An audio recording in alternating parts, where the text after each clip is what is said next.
علي waxaan ku suxuurinay mala galay in xoqala la xaato kowlisiyaal ugu suxuurtay oo dadkani aan gaarsiin waay aan haysan mala aan ku suxuurinay oo afrey ay tahay galay ma cuni kari anaan ilka qabo oo ilkoole anti waayeel oo dhibaato haasha nan ani iga dhibaato badan waan heli karaa ilaa aan ii daran hadana tii agoonleyda waxaan u haayana anta oo idulku guri hooyin nan u dhisa aan hayna oo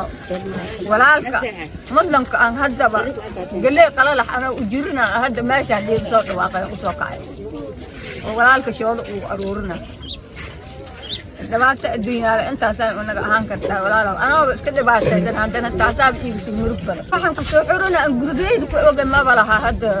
walaalkan inaan dhex kacay hadda aan kiil u soo aruurina shan qoysha inaan ugu soo dirtay kii ani aan haystayba faraha lagala baxay waxaan ku afurona ma haysto gaar aad u xoogay inay iskiyaan waa rabaa oo guri igu dhisaan agoonleyda anina gadaal baa iga caaween horta taasay ii sii daray